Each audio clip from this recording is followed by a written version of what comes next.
नमस्कार दोस्तों, मैं हूं ऋषि प्रकाश मिश्रा और आप देख रहे हैं राजनामा टीवी। 46 दिन बीत गए सुशांत सिंह राजपूत की संदिग्ध मौत का मामला दिन पर दिन गहराता ही जा रहा है और नई नई कहानियां नए नए मोड़ लेकर हमारे सामने आ रहा है। बड़ी खबर ये आ रही है कि सुशांत सिंह राजपूत की संदिग्ध मौत के मामले में सुशांत सिंह राजपूत के पिता कृष्ण किशोर सिंह ने पटना के राजीव नगर थाने में अभिनेत्री रिया चक्रवर्ती और उसके परिवार वालों के विरुद्ध मामला दर्ज कराया है। लेकिन सुशांत सिंह राजपूत के पिता के सिंह ने इस घटना को आत्महत्या मान लिया है और उन्होंने आत्महत्या मानकर यह आरोप लगाया है रिया चक्रवर्ती के ऊपर में कि रिया चक्रवर्ती ने सुशांत सिंह राजपूत को आत्महत्या के लिए प्रेरित किया। बताते चलें कि पटना के राजीव नगर थाने में एफआईआर दर्ज हो चुका है और पटना पुलिस अपनी महिला पुलिस कर्मियों के साथ मुंबई रवाना हो चुकी है। अंदेशा है कि चंद ही घंटों के बाद रिया चक्रवर्ती को गिरफ्तार किया जा सकता है। जब इस संदर्भ में विशेष जानकारी के लिए हमारे पटना स्थित संवाददाता राजीव नगर स्थित सुशांत के पिता कृष्ण किशोर सिंह के आवास पर पहुंचे तो वहां मौजूद कर्मियों ने बताया कि सुशांत सिंह राजपूत के श्राद्ध कर्म के बाद सुशांत के पिता के सिंह यानी कृष्ण किशोर सिंह पटना से कहीं बाहर चले गए हैं और आज तक लौटकर नहीं आए हैं।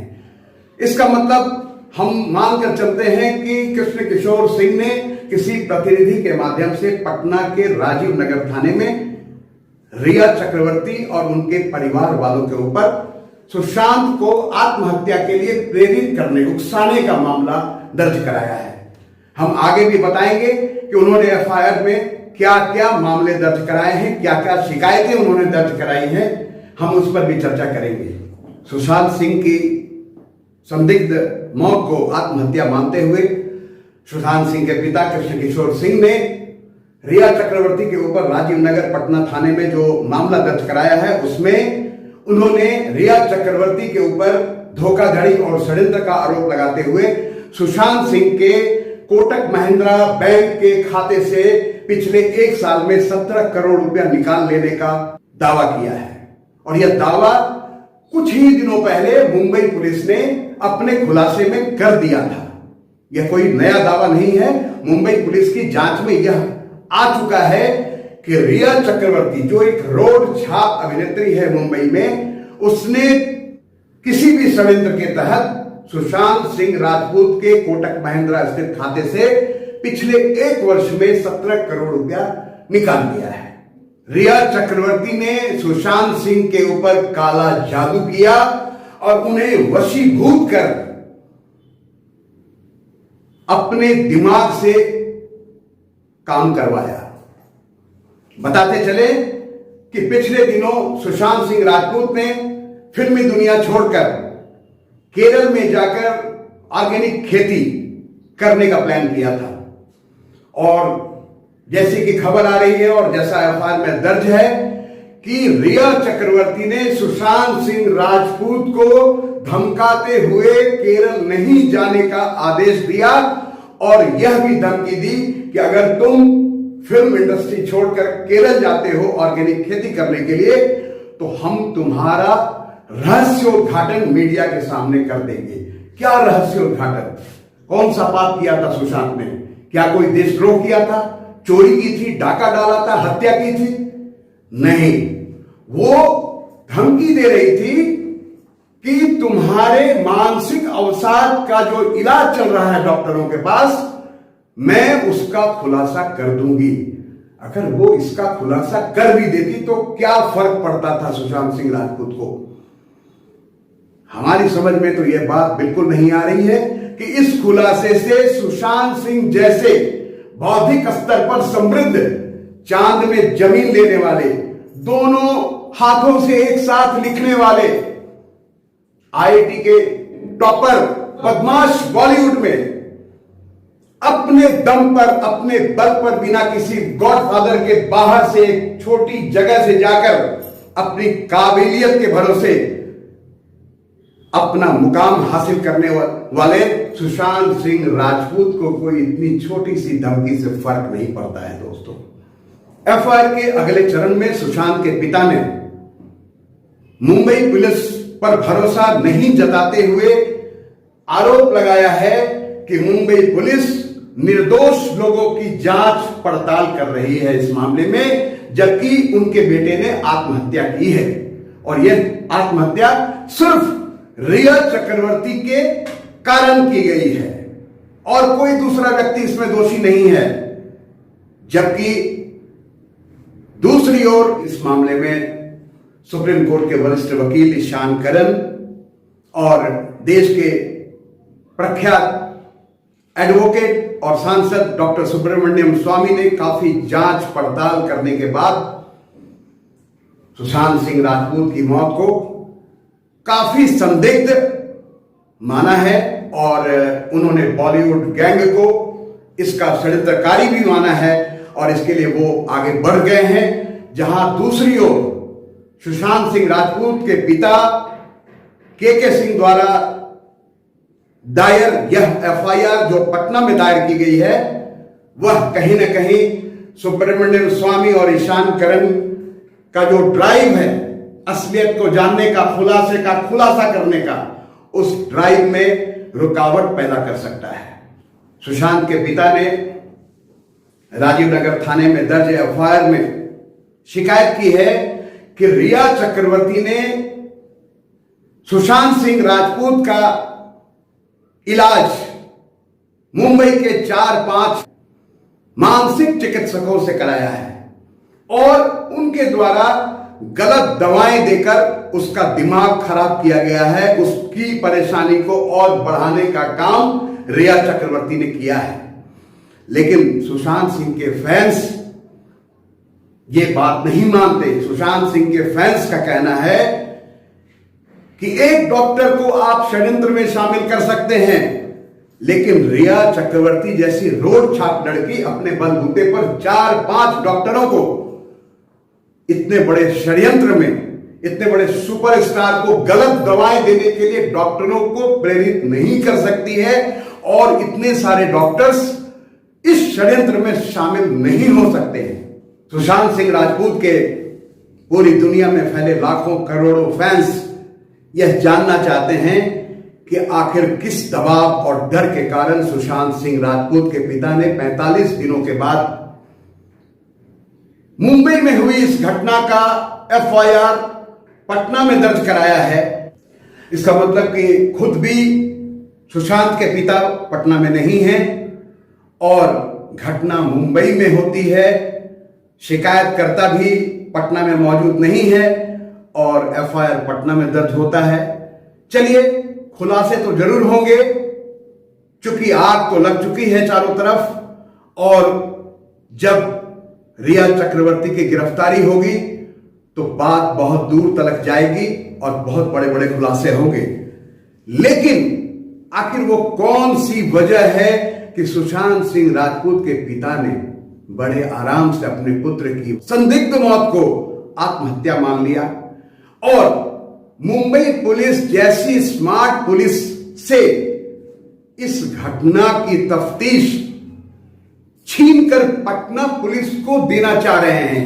आखिर क्यों नहीं सुशांत के पिता सीबीआई से तफ्तीश कराने की मांग कर रहे हैं, जैसा कि पूरी दुनिया चाह रही है, जैसा कि हजारों लाखों फैंस चाह रहे हैं। आखिर वो कौन सी मजबूरी है, हमें इस पर भी विचार करना होगा और इसकी भी तफ्तीश करनी होगी कि आखिर वो किसका राज खुल जाएगा जिसने कि सुशांत के परिवार को दबाया है, डराया है, धमकाया है और पटना में एफआईआर करने के लिए मजबूर किया है। पहले के हम सुशांत सिंह राजपूत के पिता के द्वारा राजीव नगर थाने में दर्ज की हुई एफआईआर पर और भी चर्चा जारी रखें। हम आपको बताते चले कि बॉलीवुड गैंग ने एक बहुत ही बढ़िया सस्पेंस वाली स्क्रिप्ट बना के इस काम को अंजाम दिया है। इस संदिग्ध मौत के पीछे बहुत सारे राज खुलेंगे और बदमाश बॉलीवुड के पैरों तले तब तो धरती हिल गई दोस्तों, जब डॉक्टर सुब्रमण्यम स्वामी ने कहा कि मैं पहले तो किसी को छेड़ता नहीं और जब छेड़ता हूं तो छोड़ता नहीं।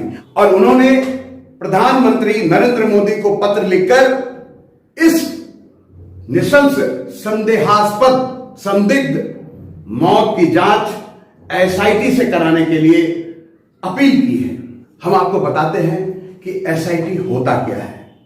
एसआईटी में सीबीआई, एनआईए और ईडी के विशेषज्ञ पदाधिकारियों की, विशेषज्ञ ऑफिसर्स की टीम होती है जो इस तरह की संदिग्ध मौत की जांच का अनुभव रखती है और वह किसी के दबाव में, किसी की धमकी में आने वाले नहीं।